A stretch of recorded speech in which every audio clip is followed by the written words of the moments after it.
Dashing Diva Magic Press. Pero wala tayong time punta ng palinis ng kuko. Dito tayo sa Magic Press. With nails. Nails.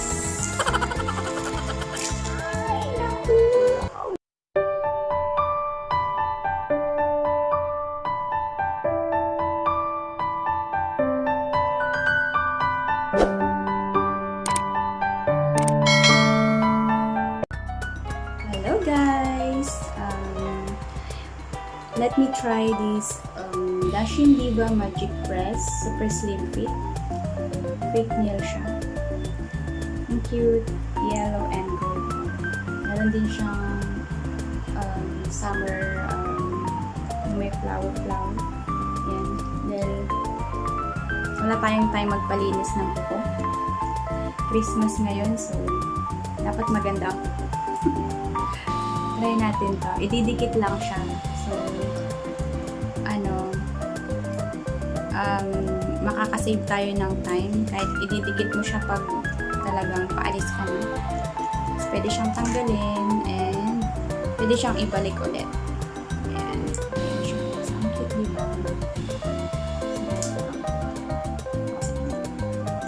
Ayan, cute. Pinili ko yung yung hindi siya super long. Yung parang square lang siya. Try natin.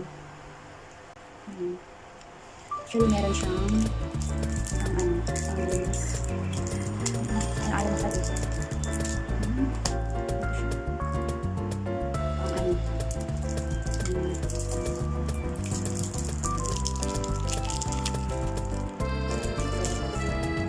Ano ba muna yung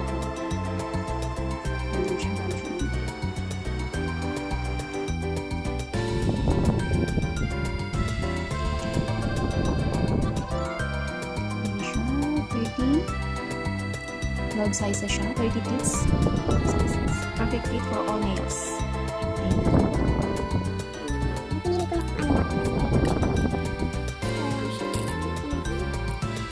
hindi siya masyadong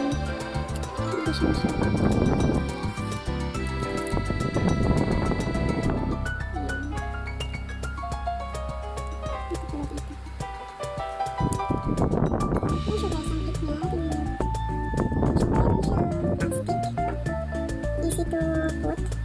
Ayan, mabilis lang siya. Kaya ilalagay mo siya pag ready ka na talaga umalis. Wala tayong time pumunta ng papalinis ng kuko dahil sa ating work. So,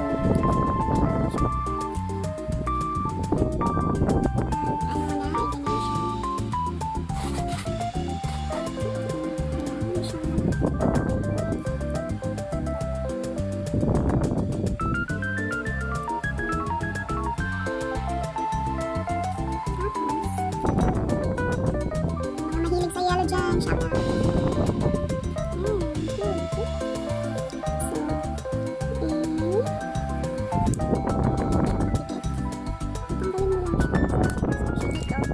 Ayan instruction niya. So, itong dito siya sa part na to. Ayan. So, ayan.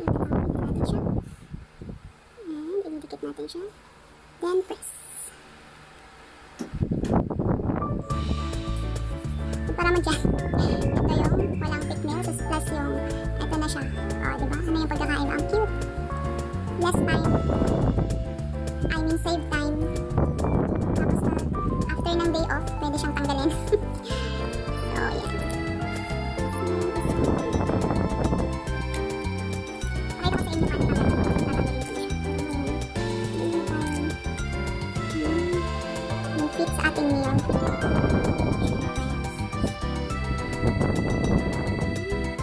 Ito yung pinaka-cute, the smallest one. Ito naman siguro.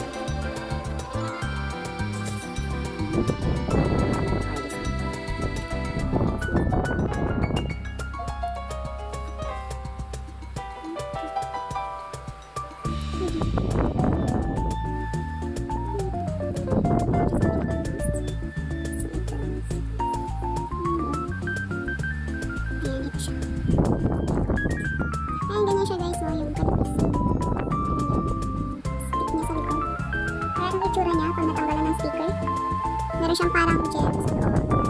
Pag dinikit mo siya, easy didikit siya agad.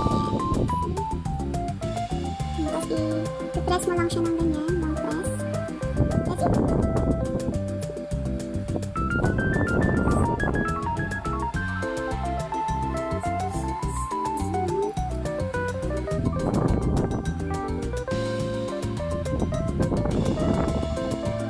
I like this fake nail kasi dahil sa work ko, hindi ako pwede nakaganito ang kuko. So, magde-day off lang siya ilalagay. Tapos ito, pwede mo siyang mag-stylean mo siya ng kaibang kulay. Ito siya.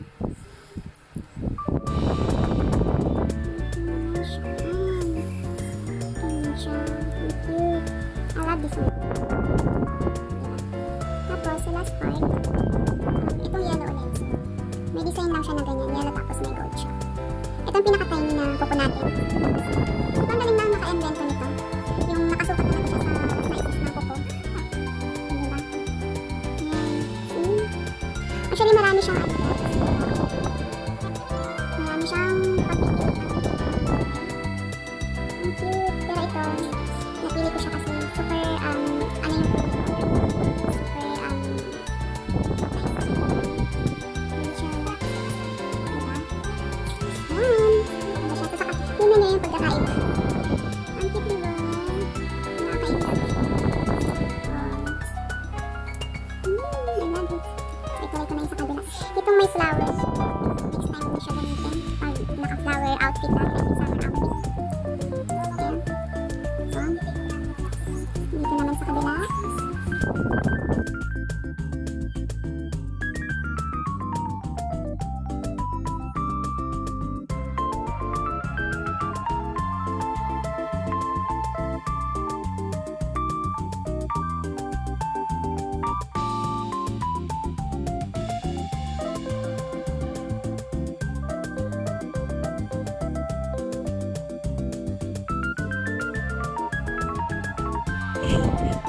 Matusok ko.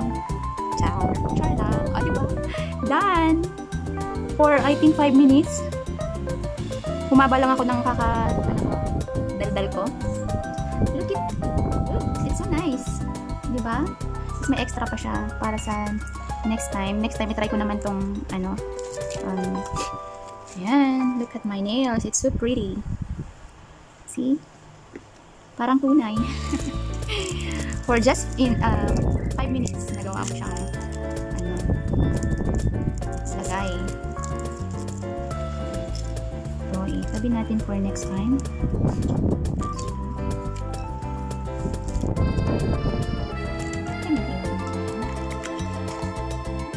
Ngayon, in 5 minutes, done.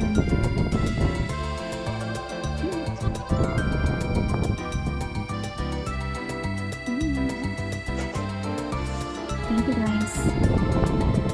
I-vlog ko din siya paano siya tanggalin. So nice.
guys, it's Sunday and plano ko nang tanggalin yung nail ko, yung fake nail ko. Kasi na kayo, medyo paos ako. Kakauwi lang galing ng off day. May ano ko lang na nilagay ko tong fake nail ko nung Christmas, Friday po yun. And then, dumaan ng Saturday. Marami pa tayong work ng Saturday. Pero, naman, marami tayong work ng Saturday. Naghugas. Kasi may party dito sa bahay. Marami yung hinugasan. Tapos, naligo na ng 2 beses. Tapos, kanina pa, kami nag-day off. Tapos, hanggang maghapon. Pero yung nail ko,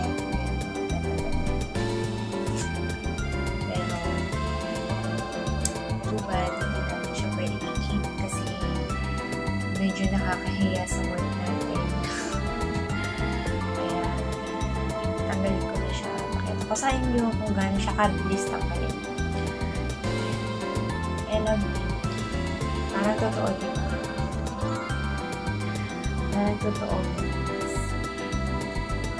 Ayaw ko sana siyang tanggalin kaya lang syempre may alaga tayong baby na baka masugat natin.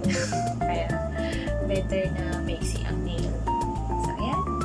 Samahan nyo ako guys, paano tanggalin ang ating nail. Ayan. So, kailangan natin guys ng nail polish remover. Nail polish remover po. Gamit ko po yung aloe vera nail polish remover ng City Girl. Ayan, acetone free. Kasi kailangan po natin kunin natin yung pangtanggal. Kailangan natin ibabad natin siya sa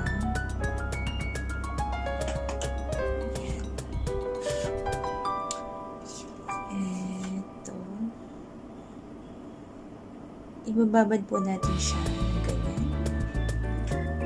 Babad natin siya siguro mga 2 seconds.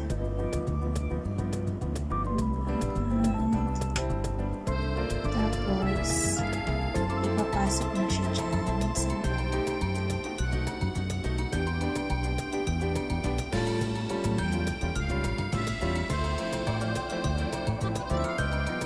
Pasok mo lang siya dyan sa loob.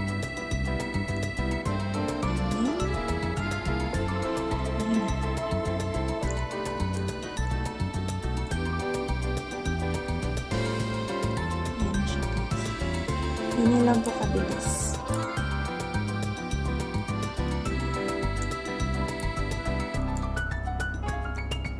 There you go. Ayan na siya. Tanggal na siya. Tapos ito, mabilis lang siyang matanggal. See? Ayan. Nice and clean.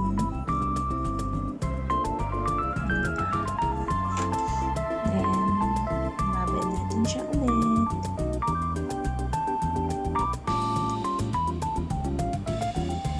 And same thing. Papasok niyo lang siya dyan.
sa aking normal hair, nail.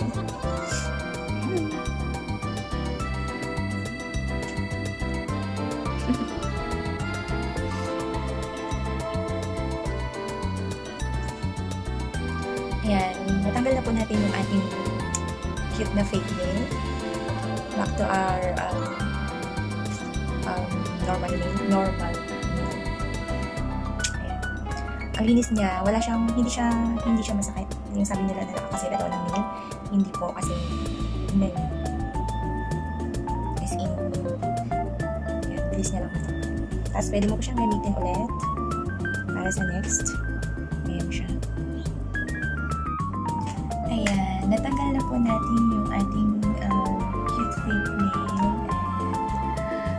And eto na, balik na tayo sa ating normal nail. Diba? Nice and clean. Hindi po siya nakakasira ng kuko. Ayan, ang bilis niya lang tanggalin. Ayan, so, hindi mo na kailangan mag-kot para matanggal yung nail polish. Isang galon mo lang siya. Sa dati. Gusto ko lang i-share yung experience ko sa paggamit ng fake nail na yan. Waterproof po siya. Actually, ginamit ko siya ng Friday. So, dumaan ng Saturday and Sunday. Naligo na hugas na ng maraming pinggan kasi after ng party. Tapos yun, waterproof siya. Magaan siya sa kamay. And kahit siguro gamitin ko siya ng 1 or 2 weeks, hindi pa rin siya matatanggal unless tanggalin mo siya ng ganun katulad na nakita niyo. Ayan. Dito tayo sa mas comfortable yung trabaho, hindi nakakaya sa ako. Diba? Kung bago lang po kayo sa aking channel, please do subscribe po. Thank you for the support, for allowing the support. Please like, comment, and share. And comment niyo po down below kung may request kayo na gusto niyo po sa akin. Appreciate it po. Please don't forget to click the notification bell for you to get